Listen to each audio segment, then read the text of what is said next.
বাংলাবর্ষ পরিক্রমায় আবার এসে গেছে কালবৈশাখী ঝড়ের সময়। এরপরে আষাঢ় শ্রাবণ, তাও তো ঝড়ো ঝড়ো বৃষ্টি।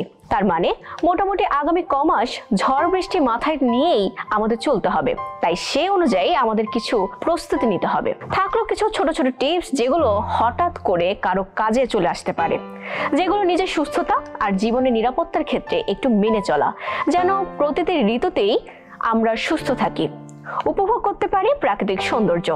এক, আমরা যখন বাড়ি থেকে বের হব তখন আমরা যেন একটু আবহাওয়াটা দেখে অনুমান করে নেই বের হলেই কি ভিজতে হবে, যখন মনে হবে বৃষ্টি নামবে। খুব বেশি অসুবিধা না হলে একটু আগে বা পরে বের হলাম, তাতে আর ভিজতে হলো না।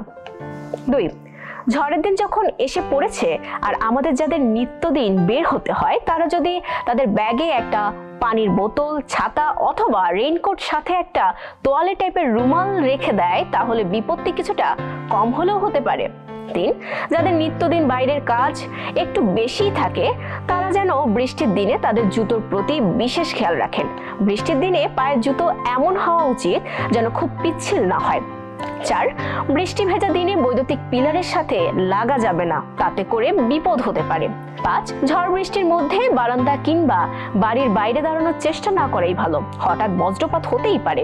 ছয়, এই সময়ে বাড়িতে তৈরি গরম খাবার খাওয়াই ভালো। সাত, এমন দিনে আপনি আদা চা, মধু চা খেতে পারেন, রিফ্রেশ লাগবে। আট, বৃষ্টির সময় মৌসুমী ফল ও ভিটামিন সি সমৃদ্ধ খাবার খেলে রোগ প্রতিরোধ করা সহজ হয়। নয়, বর্ষার এই সময়টিতে বয়স্ক ও শিশুদের অসুখে পড়তে দেখা যায় বেশি, তাই তাদের বেশি করে খেয়াল রাখতে হবে।